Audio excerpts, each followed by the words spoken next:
this is Arezou Zarafshan. You guys have been seeing her online, and Arezou is a consultant. She is the founder of DispatchMom, which is a very cool application. So why don't you tell us a little bit about?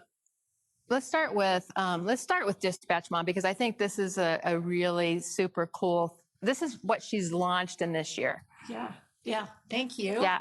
You know, this is a tough act. I have to top that one. You guys are all amazing. Yeah. You guys are all amazing. But well deserved, though. Yeah. That was a great choice. Yeah. Okay, so yes, I am the founder and CEO of DispatchMom. DispatchMom is a mobile app. And through this app, you dispatch on-demand help it's called DispatchMom because it's catering to moms. I'm a mom, and on an on-demand basis, I need childcare, I need cleaners, I need home organizers, I need dinner. Yeah.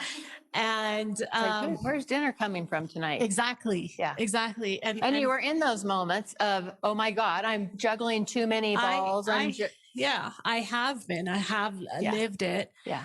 And I finally decided I'm going to do something about it. So last year, around end of October, I bought the domain name DispatchMom, and I hired a developer. And DispatchMom got launched in September of this year. Yes. So she had, and I just want to pause here, right? Because she was experiencing a need. She listened to herself. She listened to this intuition. She already had a successful consulting business, and she listened to this need. She listened to, gosh, there's nobody doing this in the marketplace.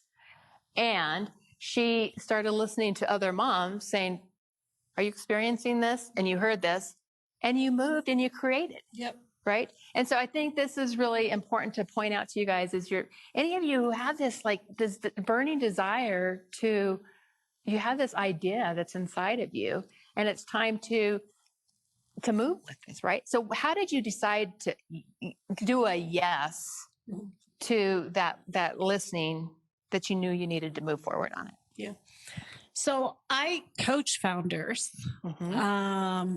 I help them take their ideas to market and do something with it. So you've been in this field. I've been in this field. And you were talking about, if the whole world could hear one message from you, what would it be? For me, it's always, goddamn, get it done. Stop giving excuses. Right.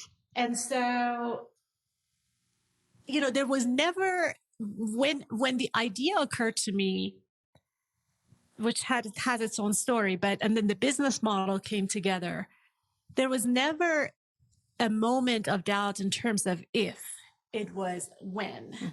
And so originally I was thinking, okay, I'll wait a couple of years and, I'll raise some capital and then I'll move on it. And then, again, I listened to my own, advice that I give to founders. Right. And I always say ideas have a shelf life. Right.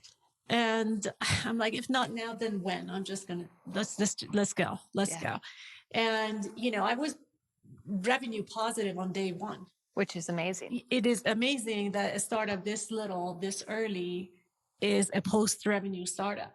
Yeah. So I'm pretty. You should be very proud. I'm very proud of it. Yeah. Yes. And so there's that business savviness too, right? Is knowing all the right pieces. What advice would you give to someone that hasn't? So this is what you consult on, right? This is what you help people when they have this product idea. Yeah. How do they take that to market? What's the first steps? I know last year you were a speaker and you actually spoke to us about this. Correct. Give our audience today just a couple of tips on, you've got this idea. What do you want to do with it? How do they move forward with that? The very first is validate the need. Yeah. Right. Yeah. So make sure that there's a need. And so that's what you saw with, it's like, oh, hell yeah, there's a need here. Yes. Yeah. Exactly. Yeah. A lot of times people fall in love with an idea and then they try to figure out, how to force a need. That doesn't work. Yeah. So make sure that there is a need. And there are techniques that most of the times, most of the founders that I have worked with, when there is an idea, if there is not a need for exactly that idea, there is a need for a version of that idea. Yeah. Therefore is a modified version of the idea. So let's make sure that there is a need. Yeah. And the second thing is it's all about execution. So let's put a plan in place to execute and get this puppy out. Yeah. Yeah. So. And get advice. I mean, have people around you that know how to do that. Absolutely. I frankly wouldn't know all the right details to go launch a physical app product. Correct. So find the people who do, right? Correct. Right. Correct. Yeah. And set your ego aside. That's a big one. Oh, that's a good one. Yeah. That's a totally good one. One of the things you often say to people in our mastermind is you're thinking too small. Yeah, you're thinking too small, go bigger. Yep. So what does that, when you take that and you think of DispatchMom, how do you take that bigger? What's the bigger that's there for you? Yeah, so the bigger is national cover. I mean, right now we only operate in Colorado, but next year the plan is to move into California and Washington. And then from there, probably Oregon and Illinois, Chicago, really. So the go big is about national coverage, national expansion. And, from the get-go, I'm building this business such that it can do that. Yeah.